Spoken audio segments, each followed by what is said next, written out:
Hello students, स्वागत है आप सभी का वोल्केनो आईएएस के इस प्लेटफॉर्म पे।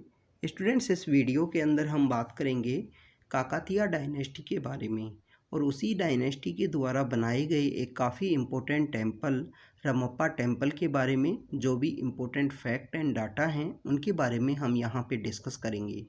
स्टूडेंट्स, अगर हम बात करें काकतीय डायनेस्टी की तो काफ़ी ज़्यादा इम्पोर्टेंट है हमारे यूपीएससी के पॉइंट ऑफ व्यू से। क्यों इम्पोर्टेंट है? क्योंकि रिसेंटली जो हमारी प्रेसिडेंट हैं द्रौपदी मुर्मू जी, वो यहाँ पे विजिट की हैं अभी रिसेंटली रमप्पा टेंपल पे। तो रमप्पा टेंपल के वहाँ विजिट करने की वजह से काकतीय डायनेस्टी और रमप्पा टेंपल में क्या क्या इम्पोर्टेंट वहाँ पे उसका आर्किटेक्चर किस तरीके का है, किसने उस टेंपल को बनाया, इस टेंपल का जो नेम है वो रमप्पा क्यों है, तो इन वजह से ये जो टॉपिक है वो हमारे लिए इम्पोर्टेंट बनता है। चाहे आप बात करें प्रीलिम्स के पॉइंट ऑफ व्यू से या मेंस के पॉइंट ऑफ व्यू से, ये डायनेस्टी हमारे लिए इम्पोर्टेंट है। तो स्टूडेंट्स, काकतीय डायनेस्टी के बारे में अगर हम बात करें तो काकतीय डायनेस्टी काफ़ी ज़्यादा इम्पोर्टेंट एक डायनेस्टी है हमारे डेक्कन इंडिया की, जिसके अंदर अगर हम देखें तो ये काकतीय डायनेस्टी बेसिकली यहाँ पे फ्यूडेटरीज के रूप में वर्क किया करती थी वेस्टर्न चालुक्याज की। स्टूडेंट, चालुक्य डायनेस्टी आपको जब भी आप हिस्ट्री को रीड करोगे तो आपको देखने को मिलेगा ये Chalukya dynasty phase wise manner में इमर्ज होती है।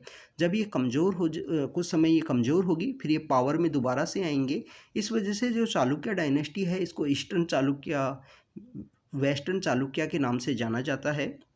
जिसमें आप देखिए कि चालुक्य जो बादामी, चालुक्य जो कल्याणी, इस तरीके से चालुक्याज को यहाँ पे प्रोनाउंस किया जाता है। ये चालुक्य डायनेस्टी वही डायनेस्टी है जिस डायनेस्टी से बेसिकली पुलकेशिन नाम के जो प्रतापी राजा हैं वो निकले हैं, जिन्होंने हर्षवर्धन को डिफीट किया था। अब ये हर्षवर्धन कौन है इसके बारे में आपको रीड करना है तो बेसिकली आपने हमारी जो सतीश चंद्रा की जो बुक है उसके लेक्चर आप देखिए जाके, क्योंकि हर्षवर्धन बेसिकली नॉर्दर्न इंडिया में रूल किया करते थे और नॉर्दर्न इंडिया में रूल करने के साथ ही जैसे ही वो सदर्न इंडिया में जाते हैं, नर्मदा के पास पुलकेशिन के द्वारा उनको डिफीट किया जाता है। उसी समय में हमारे जो ईस्टर्न कोस्ट है वहाँ पे एक और डायनेस्टी रूल किया करती थी। वो डायनेस्टी हुआ करती थी पल्लवाज।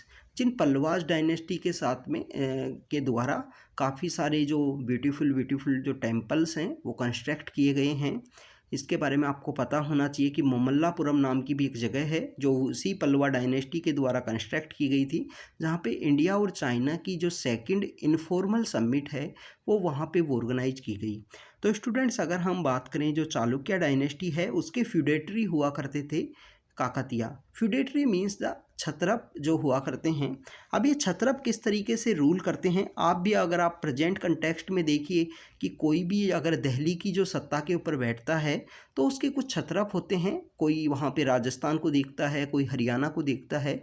इस तरीके से कुछ छत्रप्स हुआ करते थे उस समय में भी, जो वहाँ पे रीजन्स को देखा करते थे। तो बेसिकली छत्रप्स आप देखिए कि जब भी यहाँ पे सेंटर का जो राजा है वो कमज़ोर होगा तो यहाँ पे जो छत्रप्स हैं, जो फ्यूडेटरीज हैं, वो यहाँ पे इमर्ज होंगी। तो ये आपको देखने को मिलेगा। आप कंप्लीटली जब भी हिस्ट्री का जो करक्स है उसको अंडरस्टैंड करने की कोशिश करोगे, और ये जो छत्रप हैं बेसिकली ये राजा को डिफेंस फोर्सेज में हेल्प करेंगे, अपनी एक सेना देंगे। यहाँ पे इनको रिवेन्यू कलेक्शन की, जो टैक्स कलेक्शन की जो पावर है वो दी जाती है राजा के द्वारा। और कभी कभी ये जो फ्यूडेटरीज हैं ये काफ़ी इतनी ज़्यादा स्ट्रॉन्ग हो जाएंगे कि जो राजा है वो काफ़ी ज़्यादा कमज़ोर होगा सेंट्रल अथॉरिटी में, और ये अपने आप को इंडिपेंडेंट है वो डिक्लेयर कर देंगे। तो स्टूडेंट्स, यहाँ पे हमको देखने को मिलता है कि उस समय की 3 कंटेम्प्रेरी डायनेस्टी हुआ करती थी हमारे डेक्कन में, जिसके अंदर होयसाला हैं, यादवा हैं। यादवा बेसिकली आपको, होयसाला आपको द्वार समुद्रम के मिलेंगे। इसके बारे में यूपीएससी ने 2020 में भी क्वेश्चन पूछा था। जो यादवाज हैं वो देवगिरी के मिलेंगे, और इनके ऊपर जो अलाउद्दीन खिलजी है उन्होंने अटैक किया था, अलाउद्दीन खिलजी का जो समय था उस समय में। इसके अलावा आपको काकतीय डायनेस्टी है वो देखने को मिलती है। तो ये वेस्टर्न चालुक्याज के यहाँ पे फ्यूडेटरी हुआ करते थे। फिर ये अपने आप को इंडिपेंडेंट डिक्लेयर करेंगे। तो इनका एक राजा होता है जिसको रुद्रदेवा या प्रतापा रुद्रा के नाम से जाना जाता है, और 1158 का जो समय था, 1158 का जो समय है, उस समय में ये अपने आप को यहाँ पे इंडिपेंडेंट डायनेस्टी के रूप में इस्टेब्लिश करेंगे यहाँ पे काकतीय डायनेस्टी। तो स्टूडेंट्स यहाँ पे इम्पोर्टेंट पॉइंट ये निकलता है कि काकतीय पहले फ्यूडेटरी हुआ करते थे और उसके बाद में अपने आप को इंडिपेंडेंट डिक्लेयर करते हैं। इंडिपेंडेंट जब अपने आप को डिक्लेयर करते हैं तो उस समय में इनका जो राजा होता है वो होता है रुद्रदेवा या प्रतापा रुद्रा। तो ये आपको पता होना चाहिए 1158 का समय, जब बैटल ऑफ तराइन और ये सब नहीं हुए थे इंडिया के अंदर में, नॉर्दर्न इंडिया में अगर हम बात करें। इसके अलावा स्टूडेंट्स अगर हम बात करें कि जो काकतीय डायनेस्टी है उसकी जो कैपिटल हुआ करती थी वो वारंगल नाम की कैपिटल हुआ करती थी। वारंगल काफ़ी इंपॉर्टेंट सिटी है, एनआईटी भी वहाँ पे इस्टेब्लिश है। अगर आपने जो इंजीनियरिंग के एग्ज़ाम हैं वो अगर आपने दिए होंगे, एनआईटी वारंगल काफ़ी ज़्यादा फेमस है, टॉप कॉलेज मानी जाती है। तो वारंगल जो है इनकी कैपिटल हुआ करती थी काकतीयाज की उस समय में। वारंगल के अगर हम बात करें कि जो काकतीयाज का जो रूल है, इस रूल ने काफ़ी सारे इन्वेजन हैं वो फेस किए। चाहे अगर हम बात करें अलाउद्दीन खिलजी का जो इन्वेजन है 1310 के समय हमको देखने को मिलता है, या 1323 का जो समय है जिसमें तुगलक डायनेस्टी यहाँ पे इस्टेब्लिशमेंट में आती है। ये दिल्ली सल्तनत की जो डायनेस्टी हैं, पहली अगर हम बात करें जो पहली डायनेस्टी रूल किया करती थी वो स्लेव डायनेस्टी थी। उसी स्लेव डायनेस्टी के कुतुबुद्दीन ऐबक हैं, ऐसे काफ़ी सारे जो रूलर्स हैं जिसमें इल्तुतमिश हैं, कुतुबुद्दीन ऐबक हैं, रजिया सुल्तान हैं, और उसी के साथ में जो फोर्थ उसके इम्पोर्टेंट राजा हैं बलबन। सेकंड डायनेस्टी जो रूल के अंदर आई थी वो आई थी उस समय में जिसको खिलजी डायनेस्टी के रूप में जाना जाता है। और खिलजी में अलाउद्दीन खिलजी हैं जो यहाँ पे अटैक करना स्टार्ट करते हैं, सदर्न इंडिया का इनका कैंपेन होता है।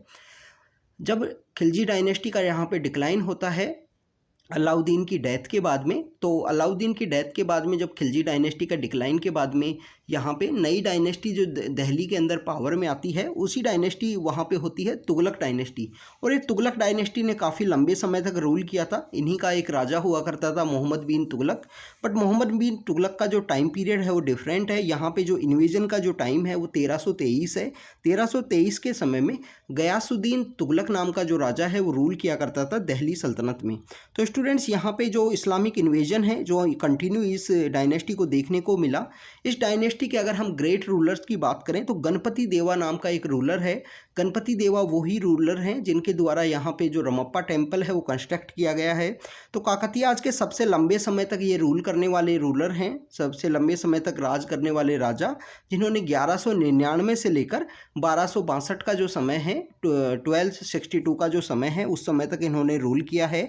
मीन्स जो दिल्ली में अगर हम बात करें दिल्ली सल्तनत यहाँ पे इस्टेब्लिशमेंट में आई, जैसे स्लेव डायनेस्टी हो वो यहाँ पे इस्टेब्लिशमेंट में आई। उसके बाद में ममलूक डायनेस्टी आती है। स्टूडेंट्स उसके बाद में जब गणपति देवा की जो डेथ होती है उसके बाद में पावर में आती हैं उनकी बेटी। यहाँ पे पहली बार हमको देखने को मिलता है कि एक डॉटर के द्वारा यहाँ पे रूल किया जाता है। काफ़ी इम्पोर्टेंट क्वीन है जो रानी रुद्रमा देवी। रानी रुद्रमा देवी यहाँ पे रूल करती हैं और रानी रुद्रमा देवी काफ़ी इंपॉर्टेंट एक वुमेन है जिन्होंने रूल किया है हमारे डेक्कन इंडिया में। इसके अलावा अगर हम बात करें कि जो अर्लियर फेज है मेडिवल इंडिया का, जिसमें हमने राष्ट्रकूट डायनेस्टी के बारे में भी देखा था। जो राष्ट्रकूट डायनेस्टी जो सदर्न इंडिया में रूल किया करती थी कभी 6th और 7th सेंचुरी के समय में, तो उस डायनेस्टी के समय में भी उनकी एक डॉटर हुआ करती थी अमोघ वर्ष की। अमोघ वर्ष की जो डॉटर थी वो वहाँ पे रूल किया करती थी बेसिकली एक डोआब के अंदर में। अगर हम बात करें इसी काकतीय डायनेस्टी के इम्पोर्टेंट पोर्ट की जिसके थ्रू यहाँ पे जो ट्रेडिंग है वो की जाती थी दूसरे कंट्रीज़ के साथ में, तो मोटूपल्ली नाम का एक इनका इम्पोर्टेंट पोर्ट हुआ करता था। स्टूडेंट्स आपको इस पोर्ट के बारे में पता होना चाहिए। यूपीएससी के द्वारा पोर्ट से रिलेटेड, लोकेशन से रिलेटेड क्वेश्चंस पूछ लिए जाते हैं काफ़ी बार। तो मोटूपल्ली नाम का जो इनका पोर्ट था वो काकतीयाज का काफ़ी फेमस पोर्ट था जिसके थ्रू ये दूसरे कंट्रीज़ के साथ में अपना जो ट्रेड है वो किया करते थे। इसी डायनेस्टी के समय में जो मार्को पोलो हैं, जो वेनेटियन ट्रैवलर हैं, वो इस डायनेस्टी को विजिट किए हैं। यूपीएससी के द्वारा एक बार क्वेश्चन पूछ लिया गया था जो फॉरेन ट्रैवलर्स हैं कौन से किस डायनेस्टी के समय में आए और उन्होंने किस अपनी डायनेस्टी को किस तरीके से रिप्रेजेंट किया है। तो मार्को पोलो यहाँ पे वेनेटियन जो ट्रैवलर हैं वो विजिट करते हैं। इनके द्वारा बताया गया था काकतीय डायनेस्टी है काफ़ी प्रोस्पेरस डायनेस्टी है। उनकी जो एग्रीकल्चर की जो एक्टिविटीज़ हैं काफ़ी प्रोस्पेरस हैं। एग्रीकल्चर का जो प्रोडक्शन है काफ़ी सरप्लस में होता है। इसके अलावा इसी डायनेस्टी के समय में हमको देखने को मिलता है जो कोहिनूर नाम का जो डायमंड है, कोहिनूर नाम का जो डायमंड है इसी डायनेस्टी के अंडर में उस समय में जो गोलकोंडा में जो माइंस हुआ करती थी वहाँ पे उसको माइन किया गया था। कोहिनूर नाम का जो डायमंड है काकतीय डायनेस्टी के समय में। स्टूडेंट्स, अगर हम यहाँ पे जो इम्पोर्टेंट इस डायनेस्टी का जो टेम्पल है जिसके बारे में हम यहाँ पे बात कर रहे हैं, जिसको यूनेस्को हेरिटेज का जो यहाँ पे टैग भी मिला है, तो रमप्पा टेम्पल जो है, रमप्पा टेम्पल को यहाँ बेसिकली अगर हम बात करें, रमप्पा जो नाम दिया गया है वो इसका जो स्कल्पचर हैं, जो इस टेम्पल को जो बनाने वाले हैं उनके द्वारा नाम दिया गया है यहाँ पे रमप्पा। तो रमप्पा इसके स्कल्पचर हुआ करते थे जिनके नाम के ऊपर में ये टेम्पल बना है। तो ये आपको पता होना चाहिए, रमप्पा टेम्पल किसके नाम के ऊपर बना है, जो इसके स्कल्पचर हुआ करते थे रमप्पा। बेसिकली जो यहाँ पे अगर हम बात करें टेम्पल की, तो टेम्पल को यहाँ पे पैट्रोनाइज किया है 1213 के समय में, जो काकतीय के उस समय में काफ़ी जो फेमस रूलर हैं गणपति देवा के द्वारा इसको पैट्रोनाइज किया गया है। चीफ कमांडर जो रुद्र स्वामी हैं उन्होंने भी यहाँ पे पैट्रोनाइज किया है इसको। यूनेस्को की जो वर्ल्ड हेरिटेज साइट है उस लिस्ट के अंदर इसको 2021 में ऐड किया गया है रमप्पा टेम्पल को। अगर हम बात करें स्टूडेंट्स रमप्पा टेम्पल के यहाँ पे कंस्ट्रक्शन की या इम्पोर्टेंट यहाँ पे क्या आर्किटेक्चर के अंदर किस तरीके से जो चेंज है वो लाया गया, तो अर्थक्वेक जो प्रूफ है वो बनाया गया है रमप्पा टेम्पल को। यहाँ पे अर्थक्वेक की जो एक्टिविटी है उनका कोई भी इफेक्ट ना हो बिल्डिंग के ऊपर, इस तरीके से इस टेम्पल को बनाया गया। सैंड बॉक्स टेक्निक को यहाँ पे यूज किया गया है। अगर हम बात करें कि जो डेकोरेशन के पर्पज से जो स्कल्पचर यहाँ पे यूज़ किए गए हैं इस रमप्पा टेम्पल के अंदर में, तो वो आपको इंस्पायर देखने को मिलेंगे। नृत्य रत्नावली नाम की एक बुक है, उस बुक से आपको यहाँ पे इंस्पायर होते हुए जो यहाँ पे स्कल्पचर जो बनाए गए हैं उस बुक से यहाँ पे लिए गए हैं, उस बुक से इंस्पायर हैं नृत्य रत्नावली। तो स्टूडेंट्स, ये रमप्पा टेम्पल के बारे में कुछ बातें थी। स्टूडेंट्स, इसके अलावा भी जो काकतीय डायनेस्टी है उस डायनेस्टी के द्वारा कुछ ऐसे जो बिल्डिंग हैं, जो आर्किटेक्चर हैं वो बनाए गए हैं, जिसके अंदर है एक है रुद्रेश्वरा टेम्पल। रुद्रेश्वरा टेम्पल को बेसिकली 100 पिलर के नाम से भी, टेम्पल के नाम से भी जाना जाता है। इसके अलावा वारंगल फोर्ट, जिसको गणपति देवा ने स्टार्ट किया था और उसको कंप्लीट उनकी जो बेटी हैं रानी रुद्रमा देवी, उनके द्वारा कंप्लीट किया गया है। तो स्टूडेंट्स, इस तरीके से और भी आर्किटेक्चर हैं जो काफ़ी ज़्यादा इंपॉर्टेंट हैं, यूनेस्को की लिस्ट के अंदर भी उनको टैग दिया गया है। तो इस वजह से ये हमारे लिए काफ़ी ज़्यादा इंपॉर्टेंट टॉपिक था, इसके बारे में हमने डिस्कस किया। तो स्टूडेंट्स, इस तरीके के जो भी टॉपिक्स रहेंगे उनको हम कंटिन्यू आपके लिए डिस्कस करते रहेंगे। Thank you students, thank you very much.